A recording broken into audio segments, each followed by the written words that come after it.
Hi friends, आज आपण मानक पई बीटरूट रे हलवा प्रस्तुत करी नहीं आछि।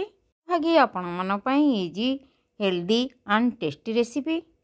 हेलो फ्रेंड्स, नमस्कार। मु विद्युत प्रभा विद्युविधान कुकिंग चैनल रु आपण मानक स्वागत करूची। आज आपण मानक अणदेखा करथिबा परिबा को पिला माने हो बा बड़ लोक या को अनेक खाई न थांती।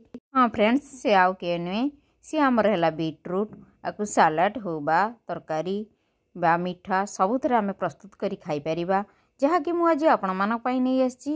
जेमिति गाजर हलवा खाती सेमिति बीटरूट हलवा ए बहुत टेस्टी आउ आम शरीर पई हेल्दी कर खाद्य मध्य। फ्रेंड्स, प्लीज मोर वीडियो को शेष पर्यंत देखा अनुरोध। ताहले डेरी न करी आसंतु जीवा रेसिपी आड़ को।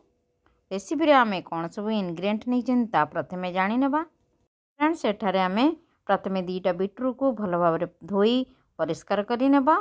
यह परे आमे यार चोपा को छड़ाई नेबा। फ्रेंड्स, विटामिन बहुत भरी रही। यह को खाइले आमर रक्त परिष्कार होई थाए, रक्त रे हेमोग्लोबिन को बढ़ाई दी थाए। यह को खाइबा द्वारा आमर वजन भी कम होई थाए। आउ मध्य कार्बोहाइड्रेट कम परिमाण रे थाए। यह को खाइबा द्वारा अनिमिया रोगी को पई बहुत भल थाए।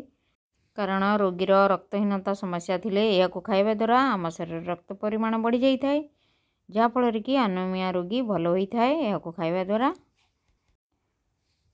फ्रेंड्स, यह को भी खाइले आंठू गंठीर समस्या दूर होई थाए। हार्ट हेबा लिवर रोगी को पई यह को खाइबा द्वारा ये भी शरीर को उपशम करथाए।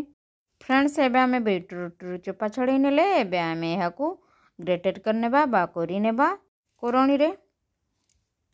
फ्रेंड्स, ये वेजिटेबल को केबे भी इग्नोर करिवे नहीं, निश्चय यह को बनाई खाइबे। यह आम शरीर पई बहुत भल होता है।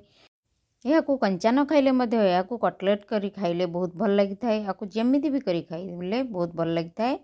किंतु आज मो रेसिपी को फॉलो करंतु, जानिबे यार टेस्ट केमिति। जेमिति आपण मानकर पसंद सेमिति उपाय रे मु आपण मानकु रेसिपी देखाउची। आपण एमिति करी निश्चय खाइबे। एबे आमे बीटरूट कोरिनेले एबे आउ गोटे अच्छी यह को मध्य कोरिनेबा। फ्रेंड्स, आमे बीटरूट को सब कोरिनेले एबे या पई आउ सब कौन इनग्रेडिएंट पकाइबा हलवा बनेया पई चलंतु ताकू भी एकाठी करनेबा। फ्रेंड्स, एटार देखंतु 7टा रु 8टा आलमंड को छोट छोट पीस करनेबा। आउ किछि किशमिश नेबा, ता सहित काजू किछि नेबा। एबे आमे हलवा प्रस्तुत करिबा। एथिलागी प्रथमे कढ़ाई को गैस रे गरम करनेबा। कढ़ाई आमर गरम हो गलानी। गोटे चमच घी देबा, देसी घी। फ्रेंड्स, जेबे भी हलवा बनाउचंती आपण देसी घी रे बनाइबे, आमर टेस्ट दुगुणा बढ़ी जीवो। आ घी भी आम देह पई बहुत भल होई थाए। एबे आमर घी गरम हो गला। घी रे आलमंड आउ काजू को भाजी नेबा। प्रथमे काजू को पकाई नेबा। काजू भाजी हो गले तापरे आमे आलमंड को पकाई नेबा। या को किछ समय भाजीबा। एबे हमर काजू आलमंड ब्राउन हुई आसलानी। एबे आमे आलमंड काजू को काढ़ी नेबा आउ एक जगह रे।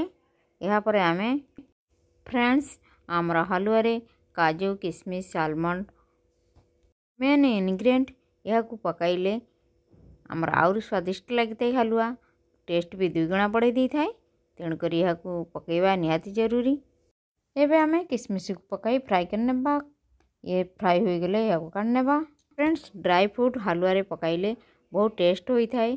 हमर हलवा बहुत स्वादिष्ट लगी थाए। ये जो घी हमर कढ़ाई रे बळी पड़ला सेथिरे हमर जो बीटरूट को रखिले या को पकई भाजी नेबा। या को भल भाव रे भाजिया जे पर्यंत तार पानी अंश न मरीची से पर्यंत भाजीबा। या को 5 मिनट पर्यंत भाजिला परे देखंतु यार पानी सब मरी गला। एबे आमे कप रे गोटे कप क्षीर देबा।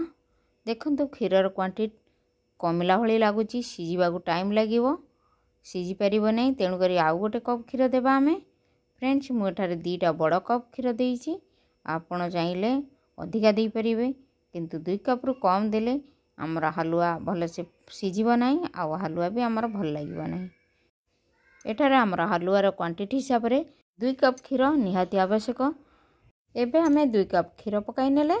एबे आमे यह को फुटिया को छाड़ देबा क्षीर रे। या परे आमे गुड़ बा चीनी ऐड करिबा। फ्रेंड्स मु एठारे गुड़ दउछि जदि आपणमानकर पिलामाने गुड़ खाइबाकू पसंद करंतिनी आपण चाहिले चीनी ऐड करि परिबे। एठारे गुड़ मु एथिपय दउछि जो मन डायबिटीज पेशेंट से माने चीनी न खाई गुड़ खाइले बहुत भल होई थाए शरीर पई आ मध्य टेस्ट भी बहुत भल होई थाए।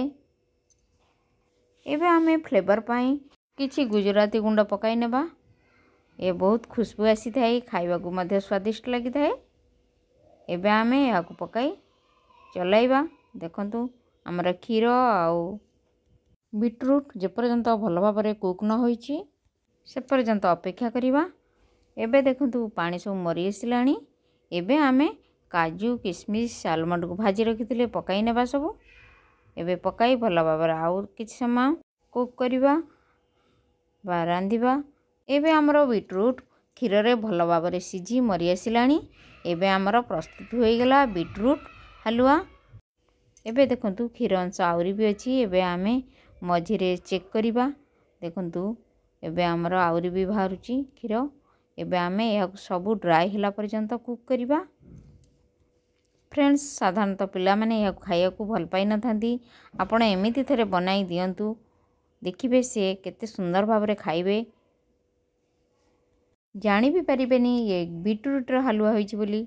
आपण निश्चय थरे बनाई दियंतु पिला माने को सुस्थ रखंतु।